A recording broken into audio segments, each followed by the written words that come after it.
Now, Owen, I thought we might spend a few moments and talk about the strategic plan that the authority has from 2010 to 2015.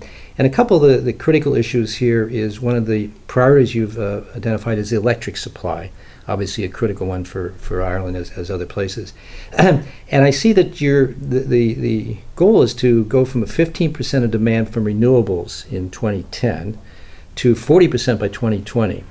And that in part requires the development of a smart active grid. So tell us, how is Ireland going to reach that fairly substantial increase in renewables for electric supply, and how is it going to create this smart grid? The issues you've touched on, Robert, there are certainly related. There is an obligation on Ireland, as in all member states union, to deliver, to reach some legislative minimum penetration of renewables in their energy systems by 2020.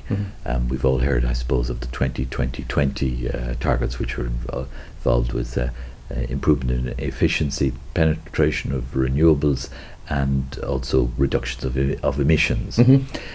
For the actual numbers vary between different member states, depending on the extent to which they've already reduced carbon content of their systems, and their particular level of economic activity, and a number of other parameters. For Ireland, we need to achieve a 16% penetration of renewables in our energy system, and we've chosen to put that disproportionately in the electrical system. So that, hence the 40% target. Today we're at about 15% penetration in our electrical system of renewables. That's mainly wind, a smaller part of hydro. And in the period, in the next decade, we see wind continuing to intensify, to increase the penetration of wind. So that we're fairly confident that those targets will be achieved. Just through wind, through additional wind? Mainly through, almost entirely through wind, not completely entirely, because there are some other things. We anticipate the start of some ocean energy contribution. There's a target of 500 megawatts by 2020, and there will be some other sources. Bioenergy, for instance, we'll see some, but the big one is wind, and mainly onshore, not entirely, but mainly onshore. And within the gate process that that is used to manage the connections, there are already very substantial offers, which, if these can be delivered, this target this requirement will be achieved. So there are already offers on board for the wind to increase that would meet the target. Will go very substantial way already, and there is a decade. So there's a really very substantial offers on wind, both onshore and offshore wind. Because of course Ireland has some of the best conditions in Europe in wind. I mentioned we have among the best wave energy sites in the world. So we have huge potential in this country for renewables. But you will notice that I directed firstly the attention to energy efficiency. And energy efficiency, while it may not be the high profile kind of thing, the big announcements and that, but it is the thing which is, in terms of economics and in terms of job creation, all of these kind of things, that makes huge sense. But it's not a question of phasing things and turning later to wind. We also have big opportunities in that, and we want to develop those as well. Yeah, you're right, Owen, because in some ways the wind and the ocean waves have this kind of glamour of the new technologies, and it's going to be the salvation in a way. But the really hardcore work is in many ways the efficiency thing, and you're including with that residential homes and industrial energy efficiency, for instance. Ireland is a world leader. We don't often recognize it. We don't even much talk about it. But the fact is that at least 80% of the large users, the large industrial users of energy, work with SEAI in a network, we call it the Large Industry Energy Users, LIAN, and there's a system of voluntary agreements, certified energy management. There's an Irish standard in this, which has been adopted and implemented, and really very remarkable results have been achieved in industry. There's a further area which you touched on in your question to me there, and that is an area which in a way sits between the two axes I've been talking about, energy efficiency and renewables, and that's information and communications technologies in relation to energy.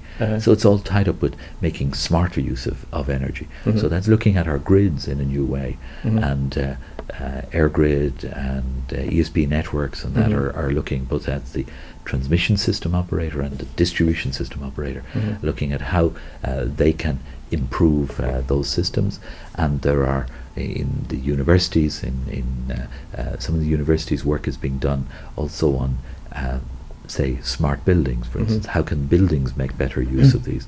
So there's a lot of opportunities there as well, and that particular area of course is one which in Ireland is a very exciting opportunity, because we have some real strength in ICT.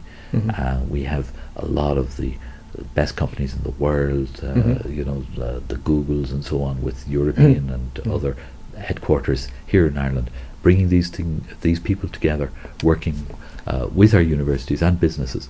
Big enterprise opportunity again. I know we've only got a couple minutes later. I want to touch on just a couple other issues, because I think they're important too, and that is energy and transport. Transport's a very, very difficult area to deal with in terms of sustainability and reducing greenhouse gas emissions. It's tough in the States, it's tough all over the world. And what's and I know you've got some ambitious goals there. How do you see that happening in the transport sector here in Ireland? The Irish strategy is particularly is looking towards the electrification of transportation. It is a very difficult area, and it's where some of our fastest growth in emissions can be identified in transport sector. We also have, by European standards, quite a low density, population density. I mean, our urban patterns are really at quite low densities, and which means that public transport is less of an obvious solution. Of course, public transport is of importance, and we would have work with people where there are attempts to persuade people to move from the car to the bus or to the train, and other light rail and so on. We've also programs where we work particularly with fleet operators in driver education. We can make, by better driving practices, very substantial and essentially no cost savings can be made, the order of 15%, just by slightly more sensible driving. Not slower driving, but just anticipating traffic conditions and so on. But the key thing is electrifying the fleet, consistent with the decarbonizing of the electricity grid. Of course, it wouldn't make any sense if we continued to burn coal or whatever to produce the electricity. But as we get really serious penetration of renewables in our grid, it makes sense that we work with at this stage, global move towards new approaches to transport. And Ireland has entered into some agreements with some of leading global manufacturers, so we'll have early deployment of electric vehicles in Ireland. It takes time, of course. The replacement, I gather, it's about a 15-year time scale for the replacement of cars, private cars. So, this will take some time. We may not make the cars here, but there's a whole lot of software, the iPhone apps to see where is the nearest charging point that's available if you want, and the software to manage this, and the charging systems and so on. A lot of opportunities for Ireland in the area. That's true. That's very encouraging.